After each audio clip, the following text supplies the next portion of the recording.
Hello student, welcome back to my YouTube channel. तो आज मैं आपको बीएससी फर्स्ट ईयर का जो अनंत स्पर्शी वाला चैप्टर है उससे रिलेटेड कुछ क्वेश्चन करवा रही हूँ। ठीक है, तो ये जो क्वेश्चन है बहुत ज़्यादा इम्पॉर्टेंट है। ठीक है, तो प्लीज़ आप इसको अच्छे से समझिएगा। इसके पहले जो मैक्लॉरन प्रमेय था और टेलर प्रमेय था उसके रिलेटेड क्वेश्चन मैंने अपने चैनल पर सॉल्व करवाए हैं, तो आप वहाँ जाकर उसको देख सकते हैं। ठीक है, तो चलिए इसको सॉल्व करते हैं। ये बिल्कुल ईजी है। आपको क्या करना है, ये जो इक्वेशन दिया है ना, इसमें क्या करना है आपको, x इक्वल टू क्या करना है 1 पुट करना है एंड y इक्वल टू क्या रखना है m रखने पर। ठीक है, वक्र में यहाँ आप इसको लिख सकते हैं, वक्र में x इक्वल टू 1 और y इक्वल टू m रखने पर। ठीक है, तो इस क्या हो जाएगा आपका, बिल्कुल सिंपल हो जाएगा। तो सबसे पहले हम क्या निकालते हैं, 5 3 m निकालते हैं, यानी x इक्वल टू 1 और y इक्वल टू m रखना कहाँ है, जो x की पावर जो चर है ना उनमें कितने की पावर हो, 3 की पावर हो, वहाँ रखना है। तो ये क्या आ जाएगा आपका 5 3 m आ जाएगा। तो देखिए यहाँ हम रखेंगे, यहाँ x की पावर कितनी है 3 है, यहाँ x की पावर 2 है और y की पावर 1 है, यानी टोटल घात कितने की हो गई, 3 की हो गई कि नहीं। तो यहाँ भी रखेंगे तो ये आ जाएगा 1, यहाँ से आपका क्या आ जाएगा 2 आ जाएगा, यहाँ पर x की प्लेस पर 1 पुट करोगे और y की प्लेस पर m, तो ये आ जाएगा आपका 2m। ठीक है, माइनस का। अब देखिए यहाँ भी टोटल घात 3 हो रही है, 2 है और ये 1 है, यानी टोटल घात कितनी हो गई 3। ओके, तो यहाँ से आप क्या रखोगे m²। ओके, फिर क्या आ जाएगा आपका -2, यहाँ भी m की पावर कितनी है, सॉरी y की पावर कितनी है 3, तो यहाँ भी आप m रखोगे तो ये आ जाएगा आपका m की पावर 3। अब यहाँ से देखिए 2 की घातें हो गई हैं। ठीक है, x की घात 1 है और y की घात भी 1 है, तो यहाँ आपको इसमें अभी नहीं रखना है। यहाँ तक आपका ये इक्वेशन हो गया 1। अब क्या निकालना है आपको, 5 2 m निकालना है, यानी जहाँ 2 की पावर है ना वहाँ पर ये वैल्यू पुट करना है। तो यहाँ रखेंगे आप तो क्या आ जाएगा, यहाँ से m आ जाएगा। ठीक है, और नेक्स्ट रखेंगे तो ये क्या आ जाएगा आपका m² आ जाएगा। इसको हम दे देते हैं समीकरण 2।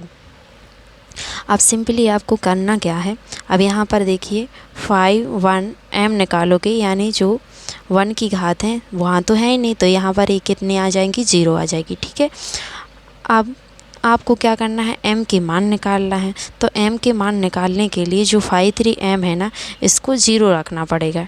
ठीक है, तो m के मान ज्ञात करने के लिए हमें क्या करना है, जो 5 3 है ना उसको 0 रखना है। ठीक है, तो 5 3 m इक्वल टू क्या रख देते हैं हम 0 रख देते हैं। तो यहाँ से क्या आ जाएगा 1 + 2m, और यहाँ से हम m² क्या ले लेते हैं, कॉमन ले लेते हैं, माइनस का m²। तो अंदर क्या बचेगा 1, माइनस का क्या बचेगा 2m। ठीक है, इक्वल टू क्या बचेगा 0। अब यहाँ से देखिए 2m। ठीक है, यहाँ यदि 1 कॉमन ले लें तो ये क्या बचेगा 1 + 2m, और यहाँ m² ई प्लस आएगा, यहाँ पर 1 + का 2m इक्वल टू 0। ठीक है, अब देखिए यहाँ से 1 + 2m दोनों को कॉमन ले लिया मैंने, और अंदर क्या बचा 1 - का m² इक्वल टू 0। ठीक है, अब देखिए 1 को स्क्वायर कर सकते हैं हम, तो a² - b², ये किसका फार्मूला होता है a + b और a - b, यानी 1 + m, और दूसरे ब्रैकेट में क्या आ जाएगा 1 - m इक्वल टू 0। अब यहाँ से आप m के मान निकाल सकते हैं इन तीनों को 0 के इक्वल रख के। तो चलिए यहाँ से जो m की वैल्यू आएगी वो कितनी आएगी, -1/2, और यहाँ से इसकी वैल्यू आएगी -1, और यहाँ से इसकी वैल्यू कितनी आ जाएगी 1। ठीक है, m इक्वल टू 1 आ जाएगा। अब क्या करना है आपको, फार्मूला लगाना है। किसका फार्मूला लगाना है, c का मान ज्ञात करने के लिए आपको यहाँ फार्मूला लगाना है। तो देखिए जब आपकी m के मान क्या आए, अलग अलग आए, तो c का जो फार्मूला होता है वो होता है -5 n - 1 m अपॉन में क्या होता है आपका 5 n। ठीक है, और m। ओके, अब सिंप्लीफाई करते हैं इसको। तो यहाँ n क्या है, जो इक्वेशन दिया है ना उसकी घात है, कितने की घात थी, मैक्सिमम 3 की घात थी, तो यहाँ हम 3 पुट करेंगे, यानी जो फाइनली फार्मूला बनेगा वो बनेगा 5 2m, और यहाँ बचेगा 5 3m। ओके, क्योंकि जो x की पावर थी, y की पावर थी, वो कितनी थी, मैक्सिमम 3 थी, इसलिए हमने n की वैल्यू वो 3 फुट की। ठीक है, अब जो ये इक्वेशन है, ये फॉर्मूला है ना, इसमें हम m यहाँ पर क्या करना है आपको, जो 5 to m है और 5-3m है ना, वहाँ उसके मान रखना है। ठीक है, तो यहाँ से c इक्वल टू आपका क्या आ जाएगा, यहाँ से देखिए minus 5 to m, 5 to m की वैल्यू कितनी आई है, समीकरण 2 से। यहाँ पर देखिए आपकी जो 5 to m की वैल्यू है वो कितनी है, ब्रैकेट में m माइनस का m स्क्वायर है। ठीक है, और जो आपकी 5-3m है ना, उसका क्या करना है आपको, जो 3m है ना, उसका एक बार अवकलन करना है, यानी जो इक्वेशन नंबर फर्स्ट है ना, उसका एक बार अवकलन करना है। तो सिंपली आप अवकलन करोगे तो यहाँ पर क्या आएगा, देखिए 1 का तो 0 हो जाएगा, 2m का क्या हो जाएगा, 2 हो जाएगा, माइनस का m स्क्वायर का क्या हो जाएगा, 2m हो जाएगा, और 2m की पावर 3 की वैल्यू कितनी आ जाएगी, 6m स्क्वायर। ठीक है, अब यहाँ से देखिए हम माइनस चिन्ह कॉमन निकाल लें तो ये क्या बन जाएगा, m स्क्वायर और माइनस के m बचेगा। ठीक है, यदि यहाँ से हम माइनस कॉमन निकाल लें तो ये माइनस कॉमन निकलेगा और ये माइनस पहले से था तो दोनों प्लस बना देंगे। ठीक है, और अपॉन में क्या लिख दिया हमने, 2 माइनस के 2m माइनस के 6m स्क्वायर, इसको ज्यों का त्यों लिख दिया। ठीक है, अब ये बन गया आपका c का वैल्यू ज्ञात करने के लिए इक्वेशन। अब सिंपली ये जो आया है इसमें ना हमको m के मान रखना है, तो हमको c की वैल्यू मिलती जाएगी। तो c इक्वल टू यहाँ रखेंगे m स्क्वायर की जगह -1/2 रखेंगे तो ये कितना आ जाएगा, 1/4 आएगा। ठीक है, माइनस का m रखेंगे तो ये माइनस का 1/2 है, तो दोनों क्या हो जाएंगे, प्लस बना देंगे। ठीक है, अपॉन में आएगा 2 माइनस का 2 और यहाँ रखेगा माइनस का 1/2 माइनस का 6 और माइनस के 1/2। ठीक है, इसको सॉल्व करेंगे तो कितना आ जाएगा आपका, यहाँ आएगा आपका, इसका एलसीएम लोगे तो 4, यहाँ आ जाएगा 3/4। ठीक है, और अपॉन में क्या आ जाएगा, ये 2 + 1, ये 2 से 2 कैंसिल हो जाएंगे, माइनस माइनस का प्लस हो जाएगा, और यहाँ पर क्या आ जाएगा, ये आपका, यहाँ पर देखिए जब आप इसका स्क्वायर करोगे तो ये 1/4 आएगा, वो भी प्लस का आएगा। ठीक है, तो ये आएगा आपका माइनस का, और यहाँ कैंसिल आउट हो जाएगा, तो 2 3 6 और 2 दूनी 4। ठीक है, अब इसको सॉल्व करोगे जब आप, देखिए इसको एलसीएम लेके यहाँ सॉल्व करोगे तो फाइनली क्या आ जाएगा, 3/4 अपॉन में आएगा आपका, ये आ जाएगा 4 + 2 माइनस की 3 अपॉन में आएगा 2। ठीक है, अब इसको कैंसिल आउट करोगे तो 2 एकम 2 और 2 दूनी 4। अब यहाँ देखिए 6 हो गए, 6 में से 3 घटाओगे तो कितने बचेंगे, 3, और 3 से 3 कैंसिल आउट हो गए, यानी जो आपका फाइनली आएगा वो आएगा 1/2। तो यहाँ से आपकी जो c की वैल्यू आ गई वो कितनी आई, 1/2। ठीक है, आप इसको चाहें तो ये रफ में कर सकते हैं। ठीक है, तो जब हमने क्या रखा, m इक्वल टू माइनस के 1/2 रखा तो हमें c की वैल्यू कितनी हो गई, 1/2 प्राप्त हुई। ठीक है, इतना क्लियर होगा। अब हमें क्या रखना है, m की वैल्यू जब m इक्वल टू क्या हो, -1 हो, तो हमें c की वैल्यू क्या प्राप्त होगी।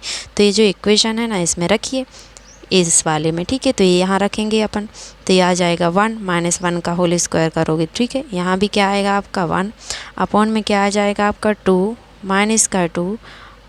ठीक है, और यहाँ -1 रखोगे तो ये प्लस बना देगा। ठीक है, और यहाँ कितना आएगा आपका, माइनस का 6। ठीक है, अब इसको सॉल्व करोगे तो ये आ जाएगा ऊपर 2 और नीचे कितना आएगा, माइनस का 2। दैट मीन्स इसको जब कैंसिल आउट करोगे तो ये कितना आ जाएगा, फाइनली -1 आ जाएगा। ओके, अब हमें नेक्स्ट रखना है, जब m इक्वल टू क्या हो, 1 हो, तो c इक्वल टू क्या होगा आपका, क्या था c का फॉर्मूला, एक बार यहाँ लिख लेते हैं। तो m स्क्वायर माइनस का m अपॉन में क्या था, 2 माइनस का 2m माइनस का 6m स्क्वायर। ठीक है, तो यहाँ रखते हैं तो यह आ जाएगा 1 माइनस का 1 अपॉन 2, यहाँ भी 2 और यहाँ आ जाएगा आपका 6। ठीक है, क्योंकि 1 का स्क्वायर करोगे तो 1 ही आएगा। अब देखिए यहाँ से 1 - 1 करोगे तो कितना हो जाएगा, 0 अपॉन में 2 से 2 तो कैंसिल आउट हो जाएगा, -6, तो फाइनली जो आपका आएगा वो 0 ही आएगा। ठीक है, अब इसलिए जो आपकी अनंत स्पर्शियाँ आएंगी, ठीक है, कितनी प्राप्त होंगी, हमें 3 प्राप्त होंगी।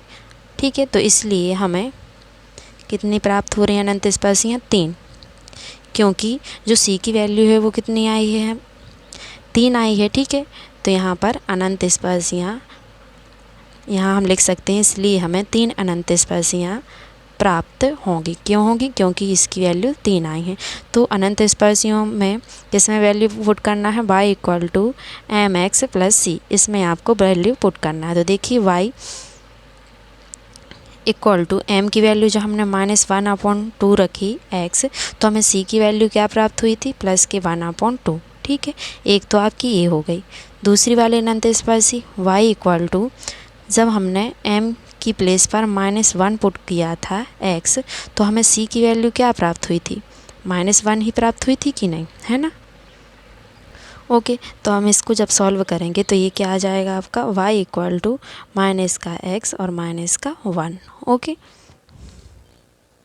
या तो आप इन साइड को सबको क्या कर सकते हो? पक्षांतर, तो y plus x plus 1 equal to 0 हो गया। ठीक है, अब एक जो नेक्स्ट आई थी, जब m इक्वल टू हमने 1 रखा था, तो यहाँ से y इक्वल टू आ जाएगा 1। ठीक है, x, तो c की वैल्यू हमें क्या प्राप्त हुई थी? 0, यानी ये जो अनंत स्पर्शी हो गई वो क्या आ गई? y equal to x। तो हमें जो फर्स्ट वाली मिली वो इन दोनों का मल्टीप्लाई 2 है, तो यहाँ कर देते हैं, तो ये क्या आ जाएगी? 2y equal to minus x plus 1। ठीक है, एक तो ये मिल गई। दूसरी मिली हमें y plus x plus 1 equal to 0, और तीसरी मिली y इक्वल टू x। ठीक है, तो ये तीनों आपकी अनंत स्पर्शियाँ थी और ये आपका आंसर है। Okay, thank you for watching the video. Please like subscribe this channel.